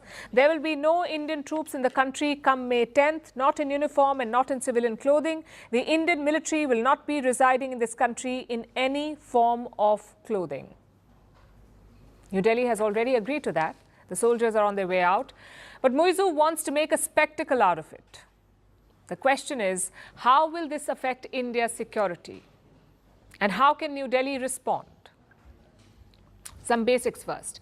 China has been eyeing the Indian Ocean for a long time, through investments, through debt traps, and through alliances. They've been at it. It's been a multi-decade project. And I'll show you the result on this map. These are all the Chinese bases or ports in the Indian Ocean. First is Djibouti in the Horn of Africa. It has a PLA military base. Then you have Gwadar in Pakistan, built and operated by China. Down south, you have Hambantota in Sri Lanka. China has a 99-year lease on it. Finally, we come to Myanmar. China is building a port in the city of Kyaukpyu. Now, these are the major projects. If you add investments and financing, it's a lot more. Some 21 Chinese ports in the Indian Ocean. Experts call this China's string of pearls. Now the question is, will the Maldives become the latest pearl? Will it host a Chinese port or base? Honestly, we can't rule it out, which is why India is making its own moves. We told you about one such move last week. India and Mauritius inaugurated an airstrip and jetty on Agalega. It's a northern island of Mauritius. India invested some $192 million there. Now don't confuse it for a military base, because India is not China. But it does give New Delhi some strategic advantage, like information exchange or surveillance missions or joint patrols. And India isn't done yet. On Wednesday, the Indian Navy is commissioning a new base. It's called the INS Jatayu. It's located on Lakshadweep's Minicoy Islands. Another project is on Androt. It's an eastern island of Lakshadweep. The plan is to build a new jetty there, one that can host bigger ships. So what's the end game here? What is India trying to do with these bases and airstrips? Listen to what the Navy is saying. With the commissioning of the INS Jatayu, the Indian Navy will strengthen its foothold in the Lakshadweep Islands and extend operational surveillance, reach, and sustenance. Let me underline two words here: surveillance and reach. That's what Lakshadweep can offer India. It is located around 400 kilometers from the mainland, sort of like a permanent aircraft carrier, a launch pad to track and deter enemies. It will be crucial in the coming years and decades. China is building a massive fleet of warships. It also has a willing partner in President Muizhu. If you combine the two, it means trouble for India. We may be looking at the Indian Ocean status, a new status quo in the Indian Ocean, one where India and the Maldives are in opposing camps. From backing global trade ambitions here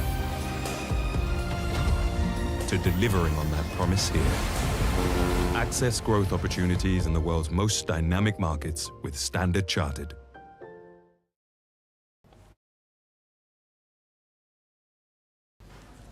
And speaking of foreign bases, reports say Iran wanted one in the Sudan. Just one problem though, the Sudanese government has said no. which also raises some questions like, do Iran and the Sudan get along? Why did Iran want a base in that country? And why did the Sudan say no? First, some geography. The Sudan is located in northeastern Africa, just south of Egypt. It has a pretty long coastline along the Red Sea, some 750 kilometers of it, and that's what Iran reportedly wanted.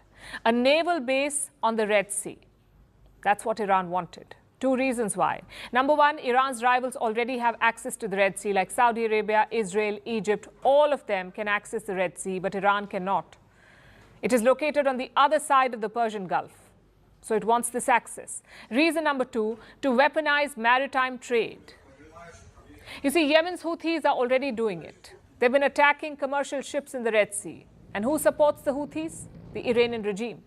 So Tehran knows how important this route is, how it can scare world powers. Maybe that's why Tehran wants a base there, to keep tabs on rivals, to coordinate with the Houthis, and to check Western powers. But why did the Sudan turn them down? They said no to Iran. Reports say Iran offered them a sweet deal, a helicopter carrier in exchange for a naval base. But the Sudan feared a Western backlash. Let me explain this. Until 2019, the Sudan was ruled by an Islamist dictator. His name was Omar al-Bashir. He was quite close to Iran. But that year, 2019, a military coup toppled him. Sudan's generals captured power, and they kept Iran at a distance. They wanted to repair relations with the West. Just consider the Abraham Accords. In 2021, the Sudan decided to recognize Israel. In return, they got relief from the United States. The Sudan was removed from the terror watch list. It was also given $1.2 billion in loans, so the generals played along. If they side with the West, they get more benefits. If they side with Iran, they do not. So it's a simple strategic call. Of course, that may change in the future because the Sudan's regime is in trouble. They're fighting a civil war, the army versus the Rapid Support Forces, RSF. It's the country's main paramilitary group. Now, the generals need weapons to fight these rebels. If not, they could lose. And guess who is ready to offer that support? Iran. They've already sold some weapons to the Sudan. So my point is quite simple. The current Red Sea equation is not permanent. The generals can still change sides, meaning Iran can still get a port in the Red Sea. And what would that mean? Possibly more chaos. The Houthis alone have been a handful. Last week, they sunk a British commercial ship. It was hit by 2 Houthi missiles in February. The damages eventually sank the ship. Then yesterday, 3 undersea fiber optic cables were damaged. And this is serious. Undersea cables are the lifeline of the internet. All of us use it. Assume that you're browsing an American web page. Chances are it's hosted on a US server. So how are you browsing it in India or Africa or wherever you are? Because your internet provider is using these cables. They transmit data across countries and continents. If you cut these undersea cables, you can disrupt the internet. And that's what has happened now. 25% internet traffic between Asia and Europe has been impacted. Companies are racing to find solutions. So I guess the question is, who cut these cables? The Houthis have not claimed responsibility yet, but clearly they are the prime suspects. Because on Monday they attacked another ship, the MSC Sky. Triumphing over the oppressed Palestinian people and in retaliation for the American-British aggression against our country, the naval forces of the Yemeni armed forces carried out a targeting operation against an Israeli ship, MSC Sky, in the Arabian Sea with several suitable naval missiles, and the hit was accurate and direct. Guess who helped out the ship? The Indian Navy. The INS Kolkata arrived at the attack site late on Monday. Then this morning, firefighting began. 12 Indian personnel were involved in the mission. Take a look.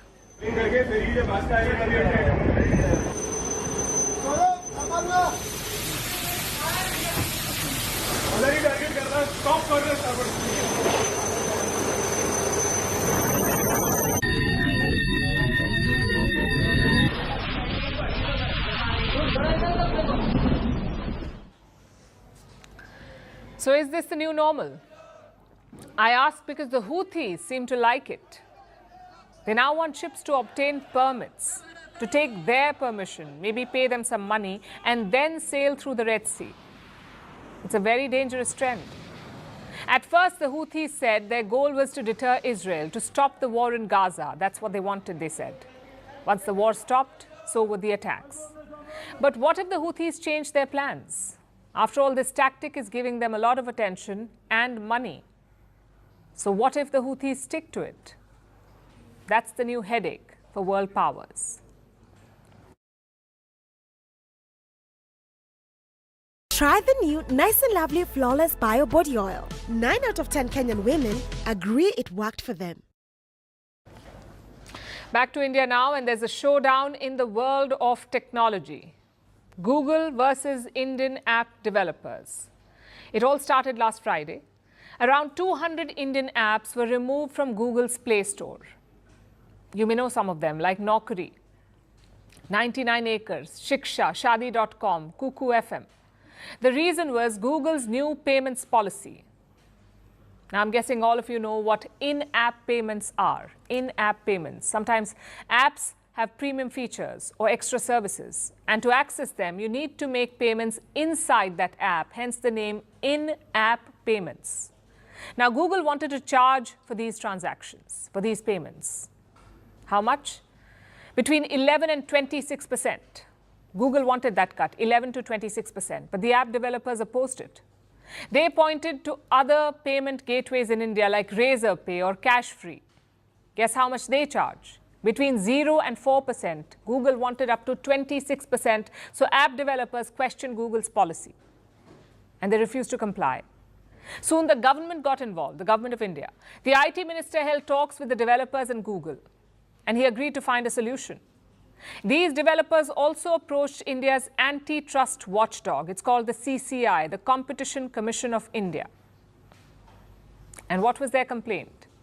They said Google was exploiting its dominant position, that it was causing irreparable harm to the market. And looks like the pressure worked. Because Google is now making a U-turn, it has relisted all the Indian apps. It says it will wait for the Supreme Court of India to settle the matter. So time out for now. But this controversy does raise a few questions. One, does Google have a case here? And two, why are we so dependent on them? Google's Play Store is basically a market, a place where you can buy and get apps. It's also a monopoly. Technically, you can get apps from other markets, like the Galaxy Store or the Huawei App Gallery or the Vivo App Store, but none of them are popular. If you use Android, you use the Play Store. And that gives Google a lot of power.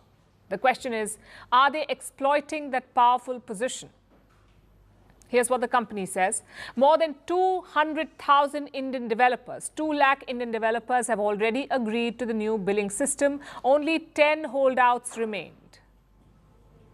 Those companies and their apps got removed, those 10. Google also says the fee is negligible. Only 3% Indian developers use in-app payments. Most of them are charged under 15%.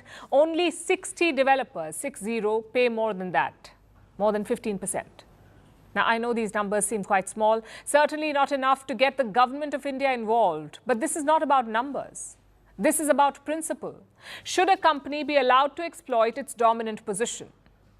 In an ideal world, no. But we need to ask ourselves an important question. How did we get here? Why are we so dependent on Google?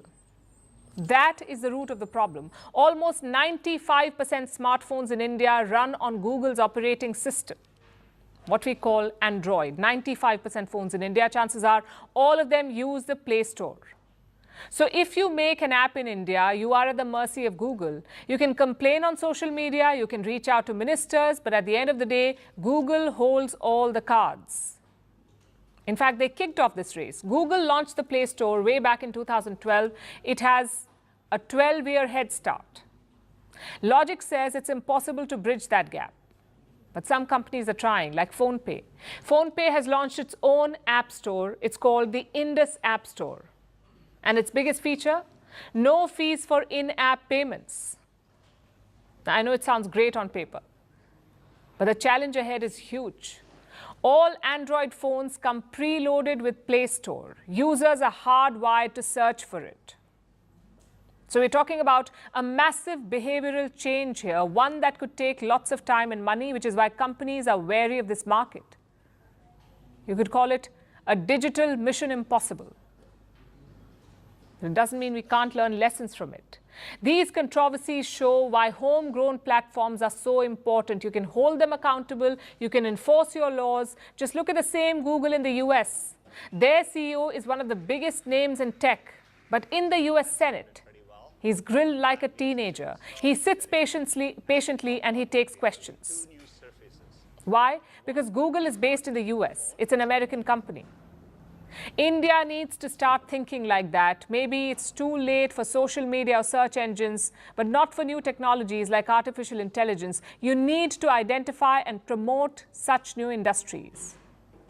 If not, you will fall behind again.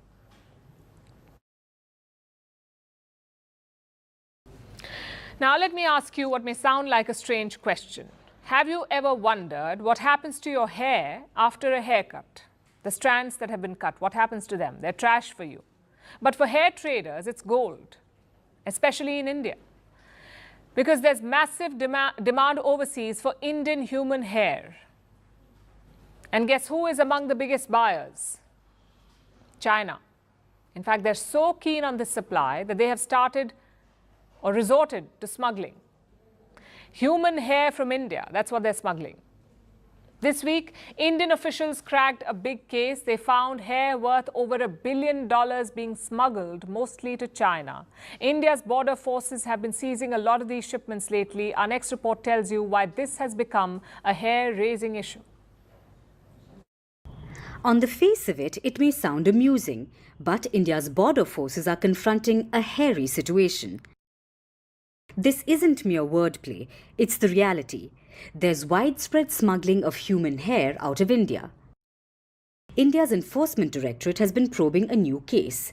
This is the agency tasked with investigating money laundering cases.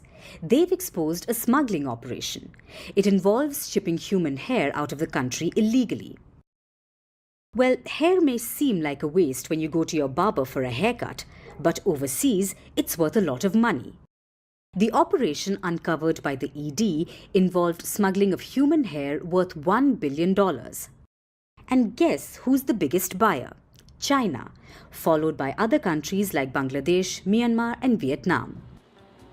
The smuggling often happens through land routes running through India's neighbouring countries. Human hair export is a big business. Going by one claim, India accounts for 80% of the world's hair exports.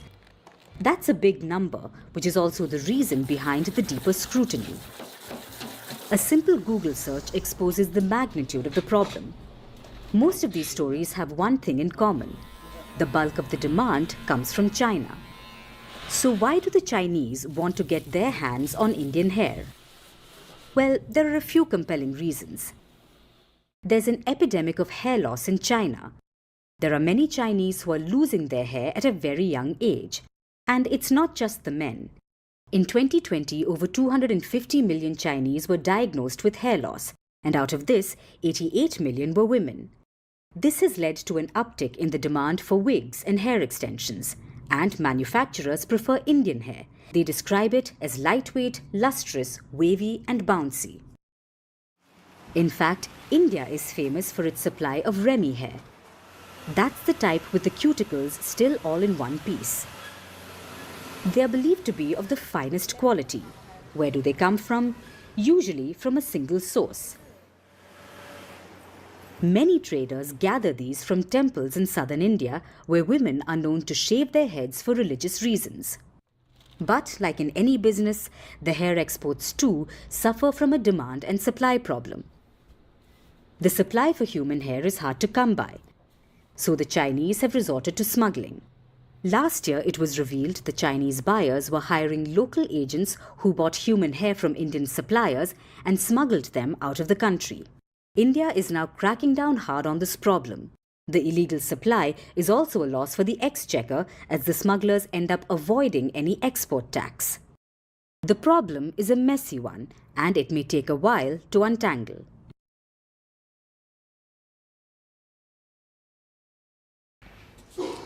As humans, we're entitled to some basic rights. Right to life, right to education, right to work, freedom of speech, freedom of religion. These are some of our basic rights. But here's the contentious one. The right to abortion. It should be a basic right, one that all women should have. But more often than not, it's a flashpoint. France decided to change that. It has made abortion a constitutional right, the first country in the world to do so. 902 French lawmakers voted on the bill, 780 voted in favor of it, 72 voted against it, and 50 abstained, so it was passed with an overwhelming majority. Contre 72.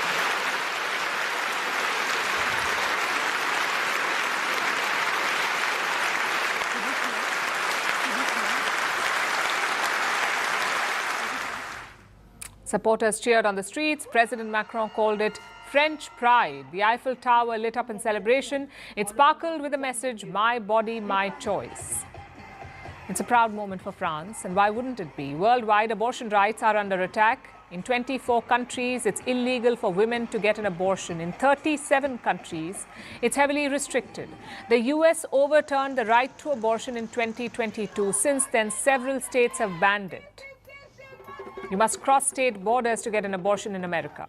In Europe, Poland cracked down on abortion rights. It outlawed it in many cases. Hungary has tightened abortion laws. Latin America has regressive anti-abortion laws. Africa has the highest death rate when it comes to unsafe abortions. It's illegal in Laos and the Philippines. And in the midst of all of this, France is like a shining beacon. But did Paris do this to protect women's rights? Or was it purely political?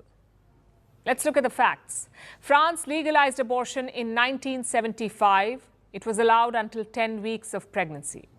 In 2001, it was extended to 12 weeks. In 2022, extended to 14 weeks. You could get an abortion up to 14 weeks into your pregnancy. The procedure was covered by the country's health system. And it's been like that since the 1980s. Plus, there's strong support for it. 86% French citizens favor abortion rights. Even among the right wing, it's quite popular. Before the vote, the French Prime Minister said the right to abortion was in danger.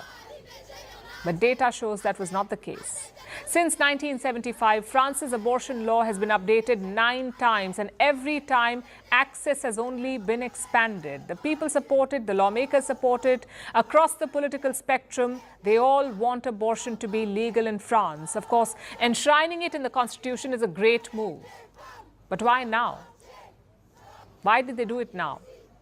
Among other things, it makes political sense. President Macron lacks majority in the National Assembly. He passed laws on immigration, on pension reforms. They were vastly unpopular. The left panned him. The right said it wasn't enough. But abortion rights, well, they are like the great unifier. Most lawmakers support the law. It boosts popularity, and technically, it doesn't change very much on the ground. In France, the right to abortion was already enshrined in the law. It was already a right. So on the ground, nothing changes, except for Macron. This move boosts his credentials. He's now the French president who protected abortion rights, which brings us to the politics of abortion. The world over, it is a political tool. In the US, Republican states banned abortion because it suited their voter base. Joe Biden is defending it because it's important for his voters, the Democrats. Poland outlawed it when the right wing was in power. Now the new prime minister wants to overturn it because that's what suits him. So across the world, women's bodies are a political battleground. Lawmakers don't see it as a choice or a right. So women can't make decisions on their reproductive health themselves. More than 40% women in the world can't take those decisions. More than 200 million have no access to contraception, and more than 1 million are denied abortion.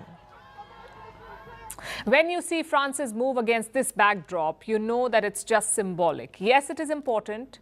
It's personal for many women, but the fact is it's also political, like any other abortion verdict in the world.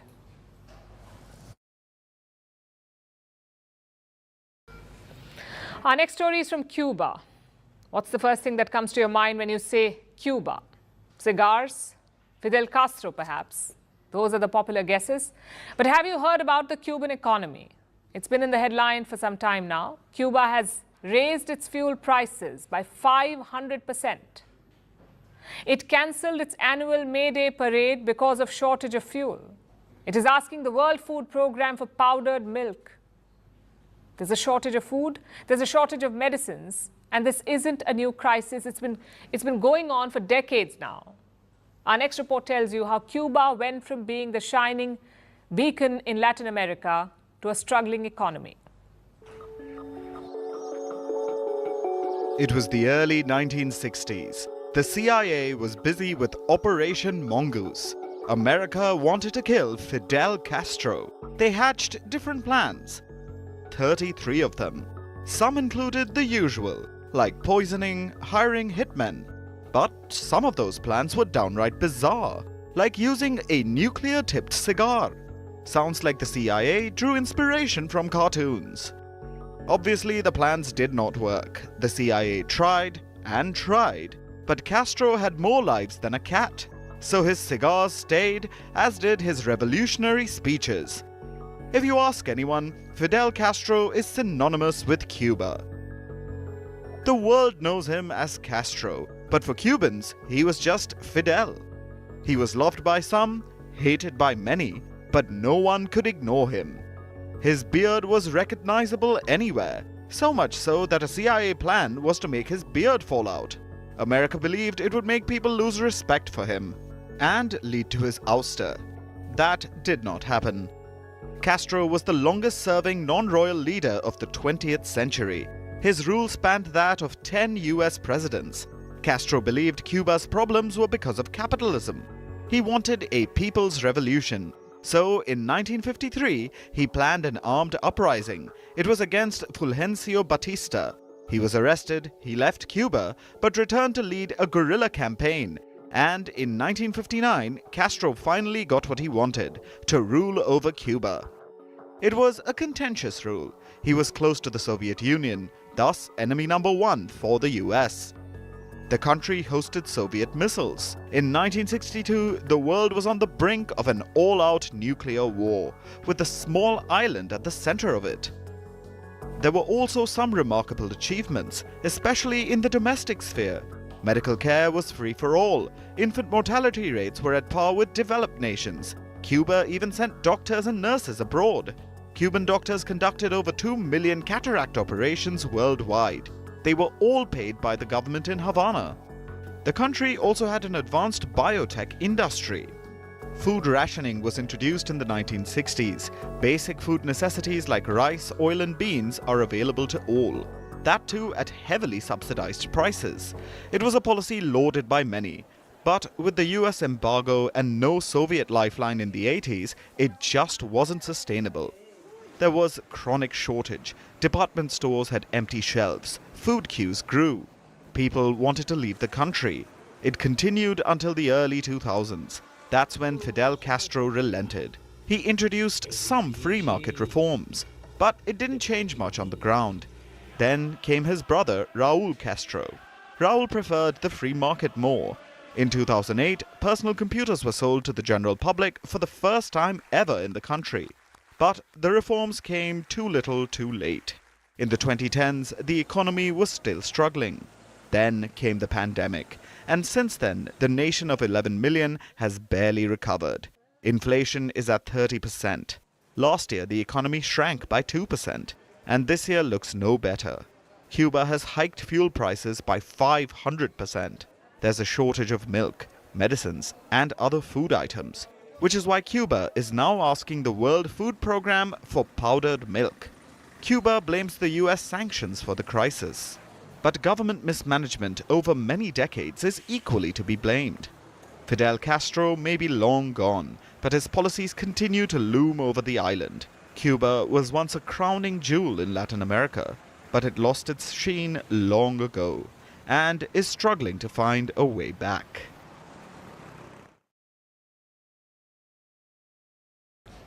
Now let's look at what the US government is up to. Yesterday was fairly standard. New day, new sanctions, normal American Monday blues. Their target was an old favorite, Zimbabwe. It's a country in southern Africa. It's home to about 17 million people, and they've seen it all. For decades, the country was under the iron fist of Robert Mugabe, a freedom fighter turned dictator. Sadly, a common story. He ruled for 30 years, then planned to hand over power to his wife, but in 2017, he was ousted in a coup. Instead of his wife, his vice president took over, continuing the cycle of single-party rule and oppression, just with a different face in charge. As you can tell, the country has been through a lot, including American sanctions. Zimbabwe has been subjected to them for decades now, especially their political class. Washington accuses Zimbabwe's ruling party, the ZANU-PF, of corruption, political repression, and other standard autocratic behavior. These sanctions have never had their desired effect. As I said, Zimbabwe continues to be run by the same party, the ZANU-PF. So we keep hearing stories about rigged elections and dead opposition figures. No matter what the US has tried, they remain a constant. This may remind you of the old adage: insanity is doing the same thing over and over again and expecting different results. But believe it or not, this time it is different. The US decided to fine-tune its sanctions. Instead of carpet bombing, they went for a precision strike approach, restricting the sanctions to just the top brass and bringing relief to many unfairly targeted people. The latest sanctions target just 11 individuals and 3 companies in Zimbabwe. Most of these people were already on the list, like Zimbabwe's president, Emmerson Mnangagwa, Mugabe's vice president, who is now the man in charge. He is accused of ordering the political repression and of abetting corruption on a grand scale.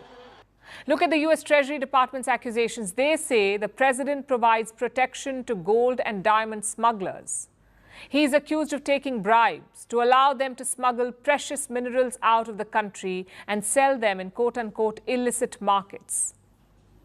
Zimbabwe's president is also accused of misappropriating state assets and corruption in handing out government contracts. This is why the US has kept him under sanctions. There are also other government officials on the list, like one of the country's vice presidents and the defense minister. They're there for political repression. That's what they're accused of.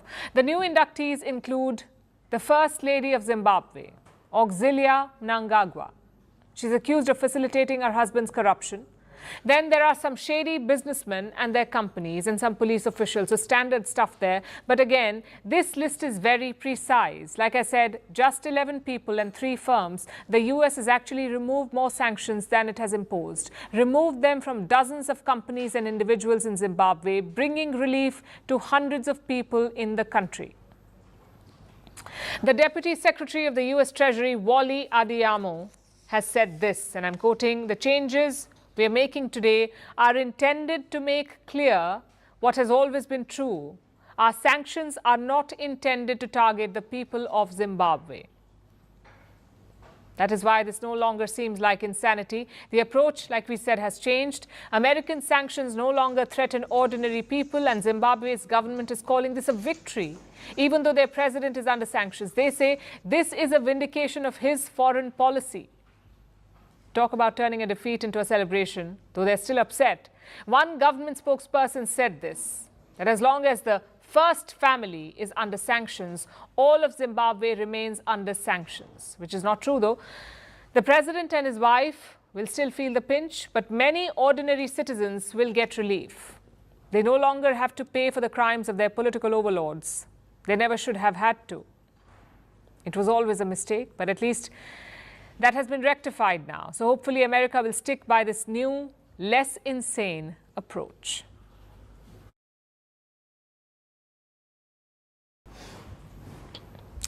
When you hear the word scam, what do you think of? These days, cryptocurrency perhaps, the fall of FTX and Sam Bankman-Fried, or maybe Theranos and Elizabeth Holmes. Our more seasoned viewers may remember Bernie Madoff, WorldCom, or the biggest scandal of all, Enron. But massive scams are not exclusive to the US. As in all other spheres, Asia is catching up.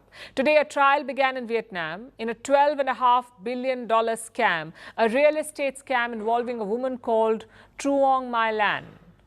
She's a 67-year-old